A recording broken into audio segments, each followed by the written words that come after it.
parliamentary constituency, there are nearly 7 or 8 or possibly 10 lakh people.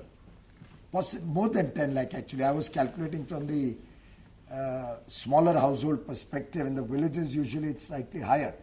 Could be more than 10 lakh people. And Basti is not too far from, let's say, Lucknow.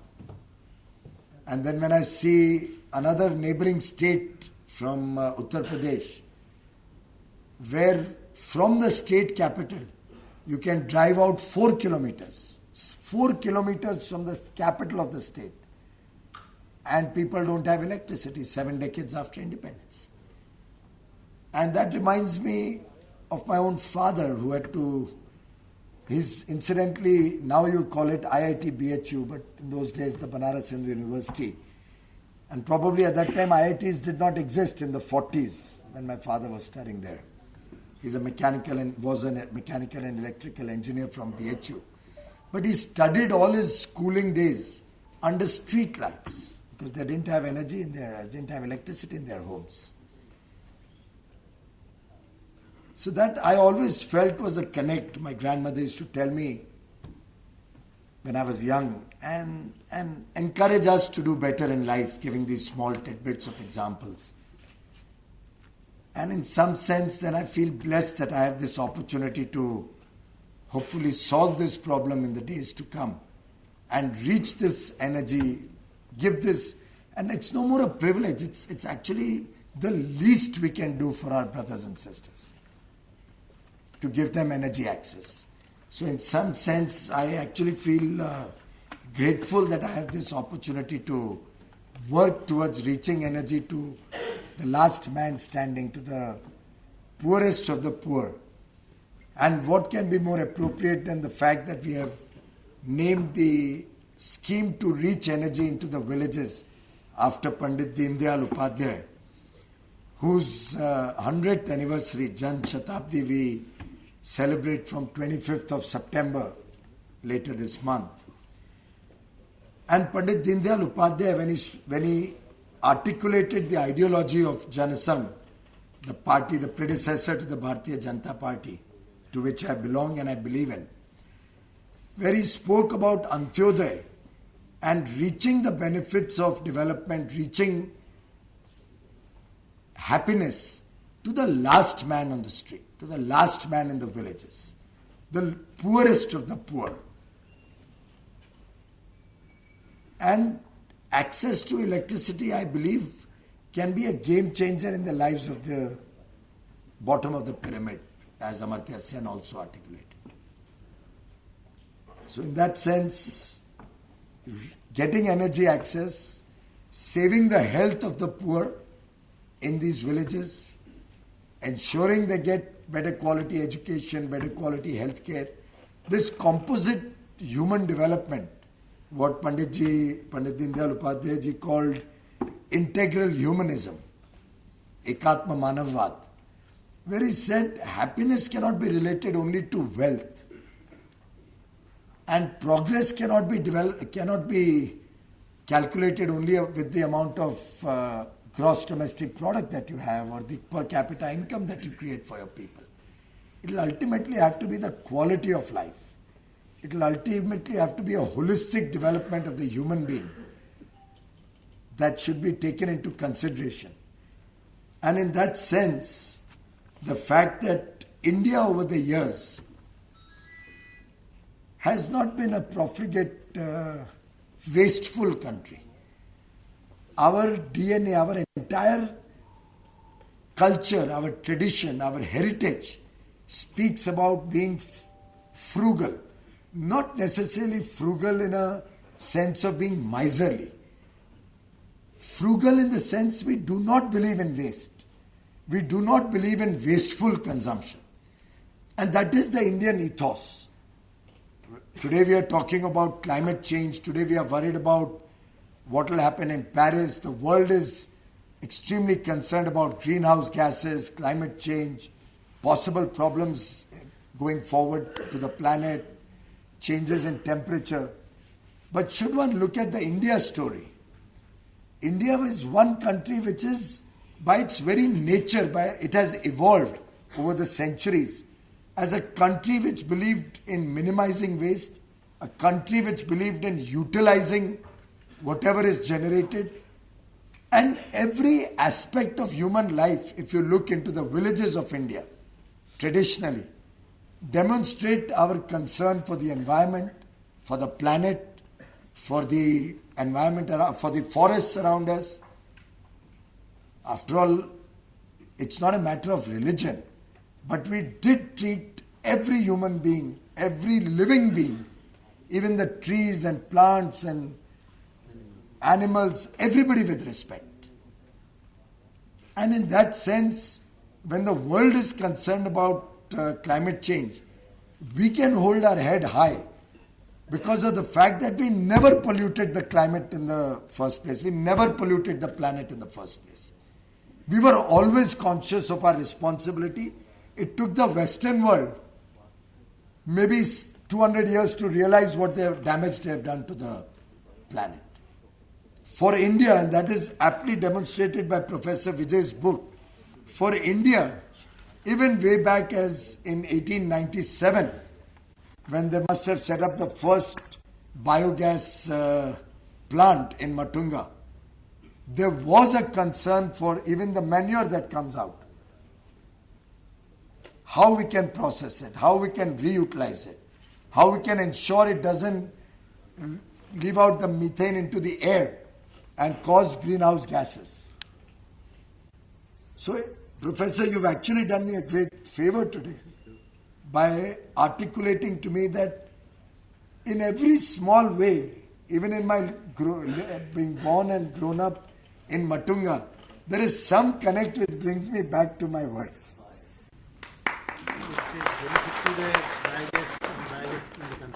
And I can assure all of you participants of this conference and seminar that I stand committed to your mission.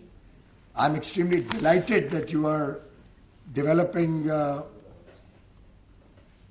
National Biogas and National Fertilizer Mission into a program which we want to take through the length and breadth of the country. A program in which we are looking for technological innovations, research, growth, newer ways and means to utilize our waste, to process, reprocess, convert our waste into energy, into gas, into electricity, into fertilizer, compost. And in that sense, all the efforts of IIT Delhi and your other colleagues is truly appreciated because end of the day, India's knowledge wealth is in our educational institutions, in our research institutions.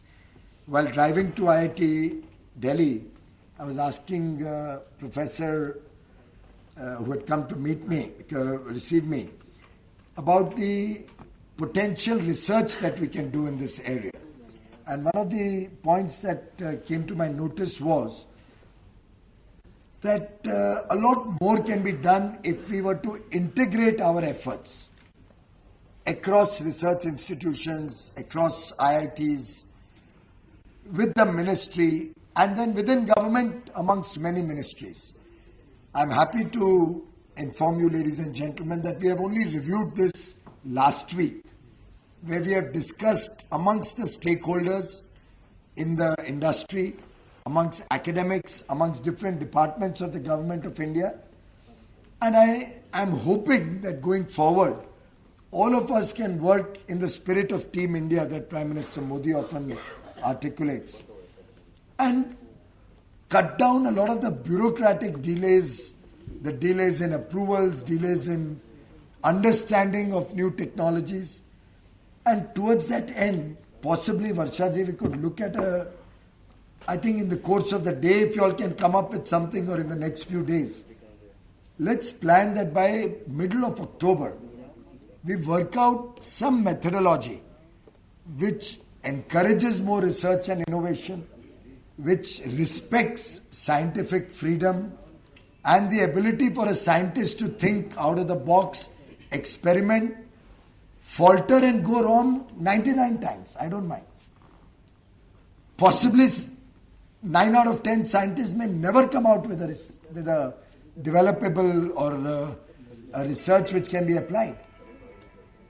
But I don't mind that. India and Prime Minister Modi has on more occasion than one articulated that India will have to lead the world in innovation. We cannot always be second grade. We cannot always follow the world. Let us plan to lead the world. Let us take our labs to the world.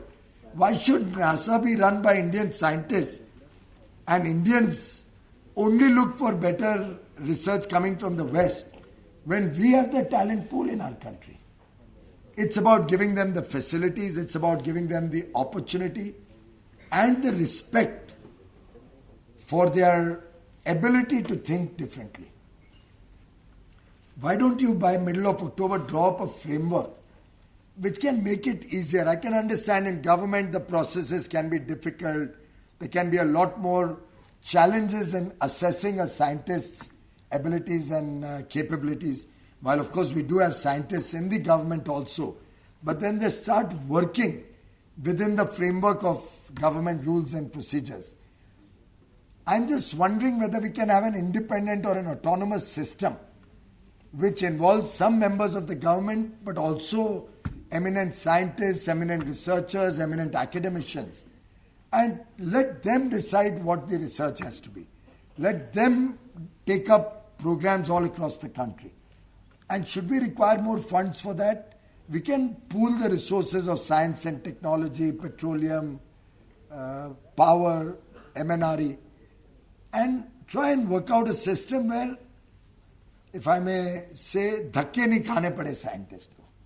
It is extremely debilitating for a person who's excited about something he has done, excited about something.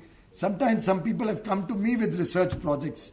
I have found myself helpless, not being a technical person, to be able to maybe even appreciate what he is trying to tell me, what he is trying to explain to me. So it may be a good idea if we can have a small team of independent persons where we play the role of a facilitator and let the judgment call of whether we should put in money into that research be taken much faster than it is today and be taken more liberally. It may be a game changer if you look at the developments and research in this sector. In fact, I'm informed that we are already a world leader when it comes to small scale and low cost biogas purification and bottling technology. We already are a world leader, but that should not make us complacent. It should only encourage us to go forward, to look at new methods of doing this better. In fact, the potential upside of your research, of your work, particularly in biogas and fertilizers, apart from the access to energy which I talked about earlier, particularly in rural areas, and the fact that it's clean cooking fuel, as against using solid wastes. I'm given to understand nearly 10 lakh people die in the villages in rural India because of the inhalation of pollution.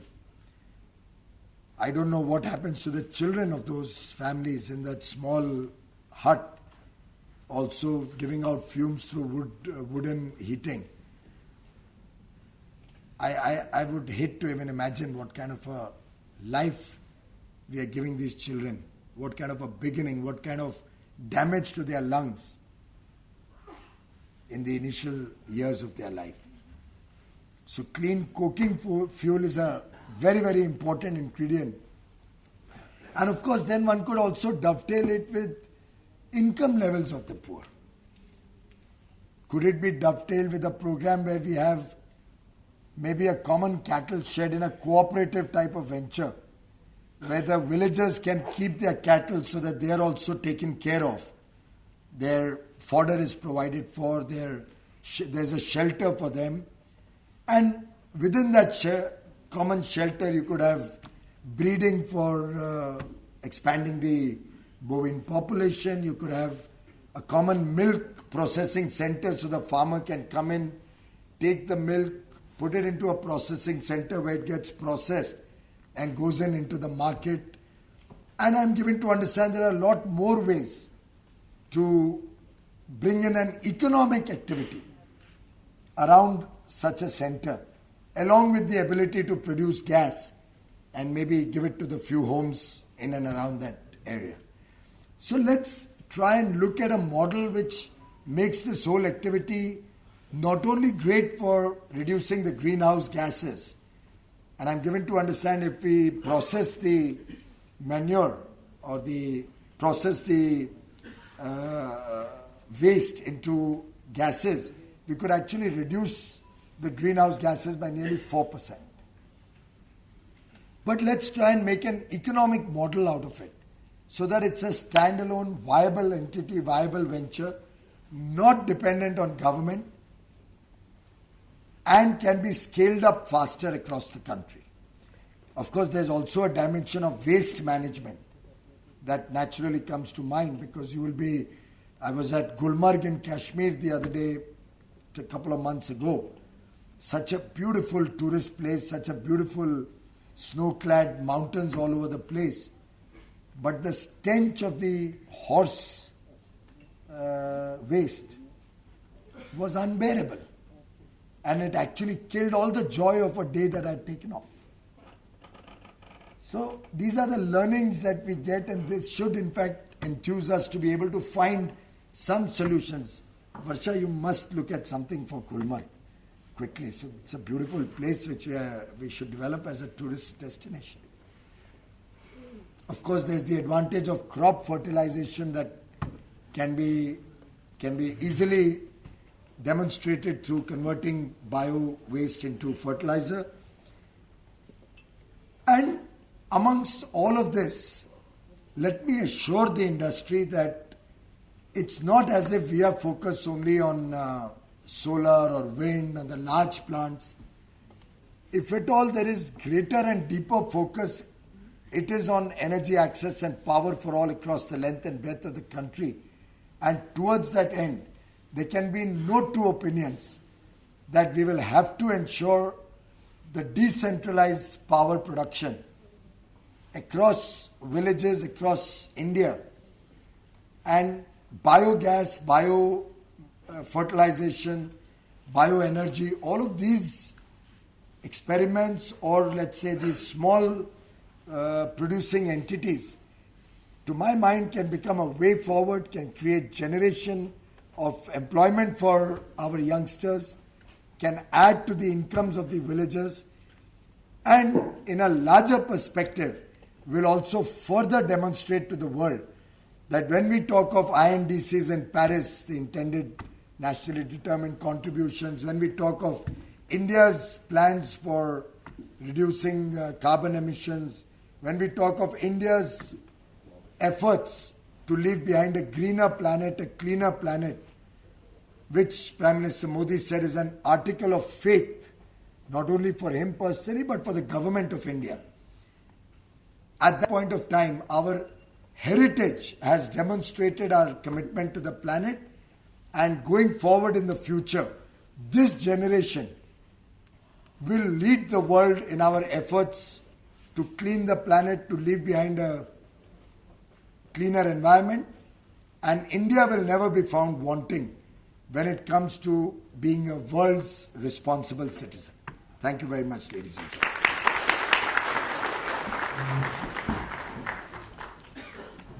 Thank you, sir, for your heart-touching address that unveils the drive behind the vibrant implementation of Pandit Deen Dayal Upadhyay Gram Jyoti Yojana. We are sure that this convention will bring out some R&D leads that will assist in the implementation of the schemes under the framework of this program. I will request Suprit to kindly get the momentum.